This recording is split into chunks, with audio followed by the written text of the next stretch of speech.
Divesting gone wrong. Divesters love playing with fire.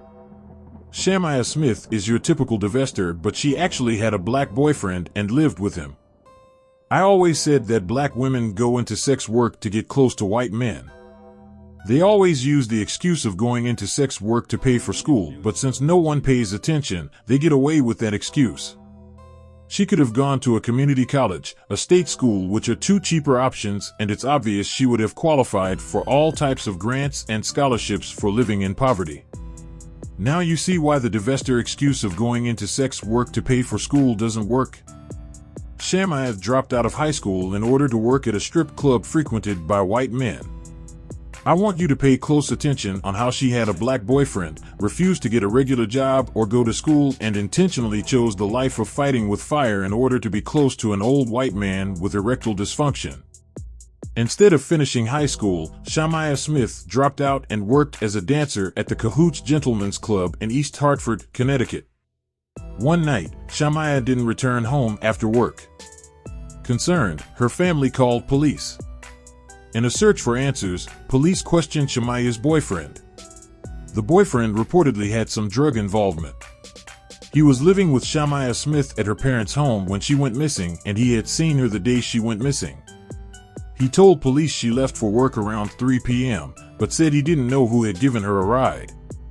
The boyfriend's story that your girlfriend is leaving and meeting a stranger. This would lead most people to conclude that maybe the story wasn't true. Shamaia's family gave police a potential clue.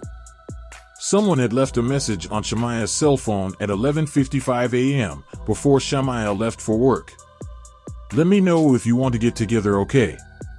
The significance of this message was enormous.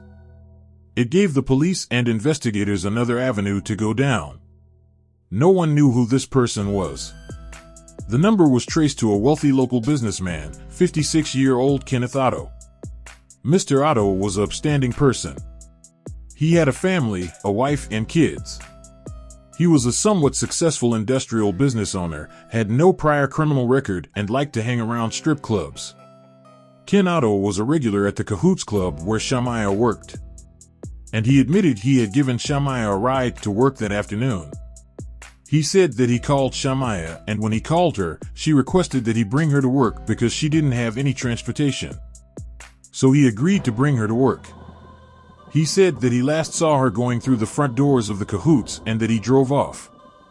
Ken Otto took a particular interest in Shamaia. Other dancers at the Cahoots said that Kenneth Otto would spend more time with Shamaia. He would give her extra attention sitting next to her, buy her drinks, talk with her.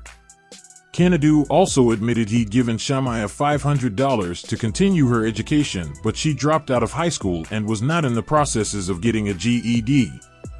Investigators checked Shamaia's cell phone records and discovered that 5 days before her disappearance, she made 2 cell phone calls that bounced off a tower directly across the street from a 75-acre piece of land owned by Ken Otto. Police asked Ken Otto if they could search the property. He agreed to consent search of his property on Easter Sunday. When police arrived, they noticed construction equipment, a trailer, some vehicles, and a fire pit. There was some heavy burning in the fire pit. There was a smell of fuel. But something else bothered investigators. Apparently, Otto didn't mind the police looking around, but the cadaver dogs were another story. He became very upset when the dogs arrived.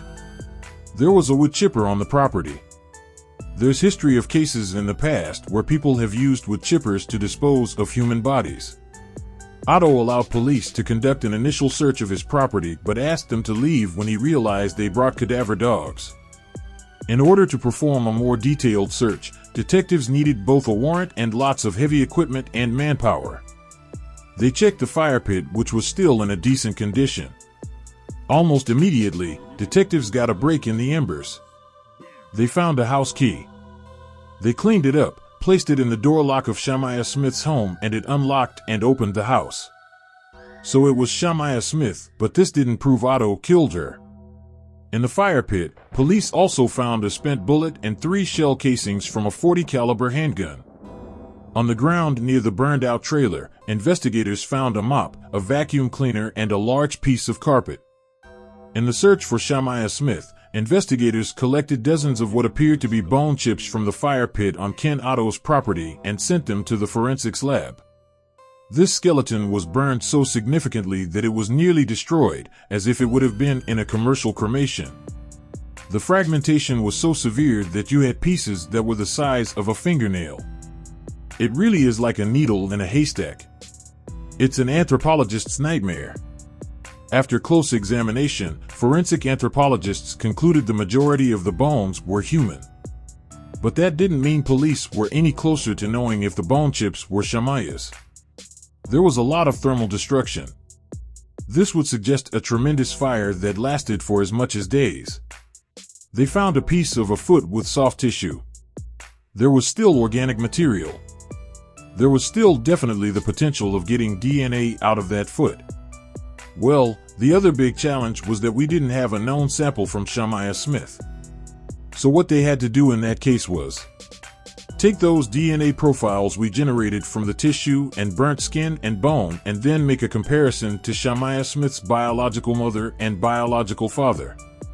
DNA tests revealed that the bone and tissue found in Ken Otto's fire pit was from Shamaia Smith. We have enough evidence to establish that the reason he destroyed all that evidence is because he violently caused her death. 2 months after Shamaia's murder, Ken Otto was arrested at a local airport. He was carrying a briefcase containing $10,000. He had toiletries, his passport, and various other items, and he also had a small bag with some condoms in it and some Cialis, which is basically Viagra, a generic Viagra. By his own admission, Ken Otto picked Shamaia up for work. But the evidence shows that instead of taking her to the Cahoots Gentlemen's Club, he drove 30 miles to his property on the outskirts of town. No one knows what happened after that. Prosecutors believe that at some point, Otto shot and killed Shamaia inside the trailer with a .40 caliber handgun. Then he rolled her body in a piece of carpet, creating the bloodstains later found by forensic analysis. Then he burned Shamaia's body. 4 days. In the fire pit, Ken Otto was tried and convicted of Shamaia's murder and tampering with evidence at the end of the day. He was sent to prison for 60 years. Shamaia was 22 years old at the time and that old white man, Otto, was 61. Shamaia was having sex with that old white man who had to take Viagra for free most times in his trailer, which was parked in a secluded area. He chopped her up and lit her on fire. Many of these stories I have recently done are pretty much the same. The only difference is the Divester's name. I believe that the Divesters are getting pregnant from these sexcapades in order to trap the white John, and you know how white men are about half-black children. They don't want them. The Divester stupidly thinks they can trick the John into giving them more money, making the white man snap. Divesting gone wrong.